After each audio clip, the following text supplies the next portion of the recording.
This is the tiniest space in our bus. We sacrificed it because we wanted a bigger kitchen area. It's not easy, but we can work 3 people deep in our kitchen, and I don't think many tiny homes can say that. We decided to downsize drastically, change lifestyle, and just think outside the box. Smaller the house, the bigger the world. Hey everyone, we're the Geasey family. This is our bus. Come check it out.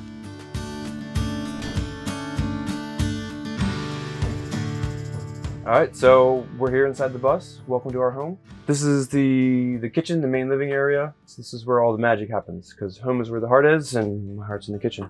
Well, everything in the kitchen kind of has a story, and we pieced the bus together bit by bit here and there, cheaply and efficiently as we could. So the stove we sourced out of a wrecked RV that was being parted out under a bridge in a junkyard.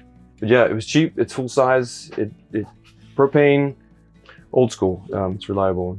It's a 4-burner, we're down to 3. We've got almost a full-size oven, but for a family of 4, it's really great.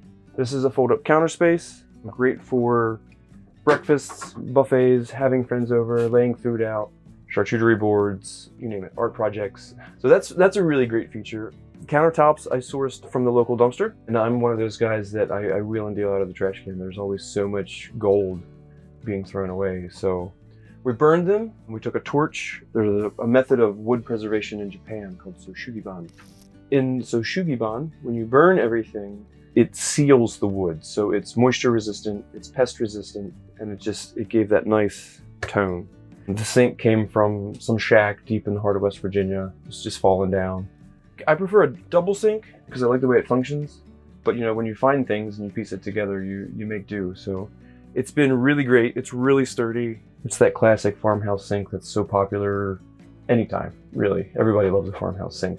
Almost a full-size refrigerator that we ended up buying brand new. And that's our biggest full electric draw. I mean, it is really great. There's enough space for a family of 4.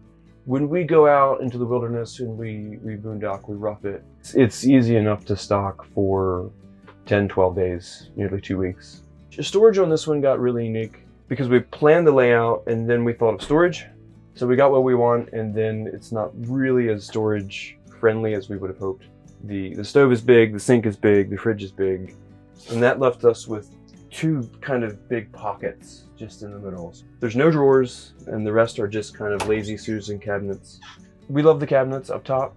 Plenty of food storage here, food storage down below, and then all of our kitchen utensils and appliances and pots, pans, and things are kind of under this area. After that, it's pretty basic. The layout was done by Hannah. We wanted a giant kitchen. We wanted to be able to function. It's not easy, but we can work 3 people deep in our kitchen. And I don't think many tiny homes can say that. Our bus is a 1996 Bluebird, and we've had the bus for 6 years now. So we're 38 feet from bumper to bumper. It's the biggest flat-nosed front engine bus available, as far as we know. It's got the 5.9 Cummins engine, which is really known for reliability and longevity, so we're excited to see what we can get out of it. But we're just hoping for nice, easy, smooth sailing, and we've had very little hiccups so far. So we bought the bus at around $7,000, and then we put in another like $7,000 or $8,000 for everything. We kept the cost pretty low, just so we would make sure we didn't have to be in debt for it or anything. This is our home, so that was what we were most excited about. All in all, it was probably around $15,000, $16,000 in total, and that's pretty low. So we were pretty satisfied with that. So just before the kitchen, when you walk into the bus, it opens up right into the living room. And it's right in the front area of the bus where there's the windshield, the great big bay window in the front. So lots of light, lots of views. Over here is our shoe storage on top of the wheel well. So if you have a bus, you're into bus conversions, you know what to do with the wheel wells is a tricky question. Ours are pretty well completely hidden, and you don't really think about where they are. So layout was super important. Hannah took great care in measuring and in planning and plotting and adjusting and making everything just so. Definitely wanted a big couch. I think we've had as many as 6 or 7 people on the couch just by itself. It's pretty crowded, but it's always a good time. Underneath the couch, there's this cabinet area that's changed purposes several times. It's currently like a linen closet. And then underneath this area is all of the electronics. So the bus batteries, the charge controller, the inverter, and all of that. Out of sight, out of mind, but right there and ready for access. And we have about 200 amp hours of electrical storage. We have 800 watts of solar collection, which is really small considering some of the builds out there and what people are doing. It's a fair weather system, and it gets us around Florida in the winters when we like, because it's where we want to be in the winter. So this little cabinet here is all about the user interface. So the charge controllers here, the Bluetooth modules here, the DC to DC chargers here. So if any adjustments, anything like that, pop it open, you're good to go.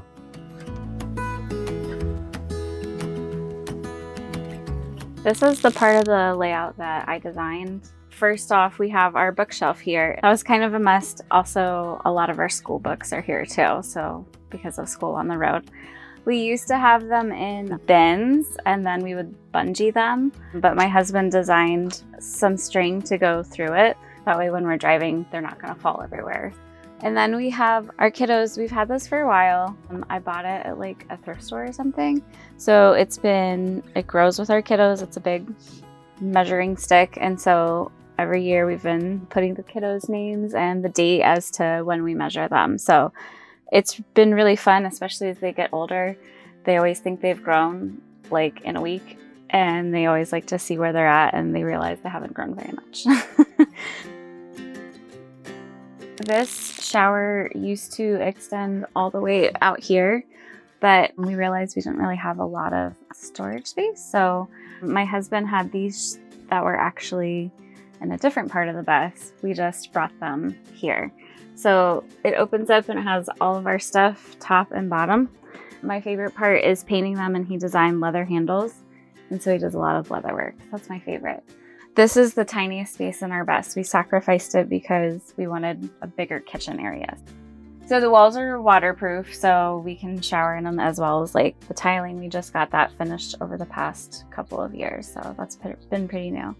We have our sliding shower door. It is an actual RV shower door, so I was looking up online and it just seemed to take the least amount of space. So we chose to live in a bus. I like to say we weren't doing anything else. We had finished a season of life, and at the end of that season of life, Hannah had completed college and I had done all of the work possible to see us through. So we were tired, burnt out, and had little to no imagination left. And careers just sounded exhausting. Trying to buy or build a house sounded exhausting. So we decided to downsize drastically, change lifestyle, and just think outside the box. Smaller the house, the bigger the world. Yeah. And, it's been really good. I think that's the biggest thing. Is I'm very grateful we've done what we've done at a young age, essentially, because our kids get to experience so much more, especially when we're traveling. So if you're thinking about doing this, just dive right in and do it. Just take that leap of faith. So yeah. I like to say anything's possible. Make a plan and stick it. Just go for it. Life is short. Live large. We're now in the kiddo space, our two kiddos, Essence and Levi.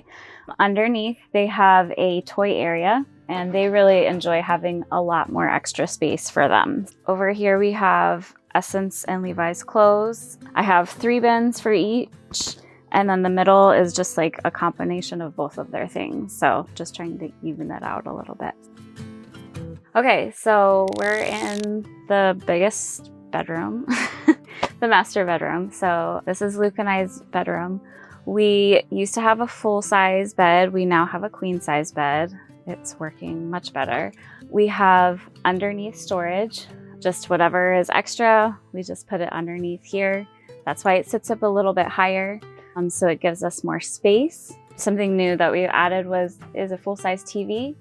I've also designed the mural behind us, so I painted that just to bring some life to our bedroom a little bit more. We have our laundry bins back here. We only have 1 laundry bin. It's for everybody. So we usually have like a week's worth of laundry from everybody. So we only do laundry about once a week. Luke has half a closet now because we extended our daughter's bed.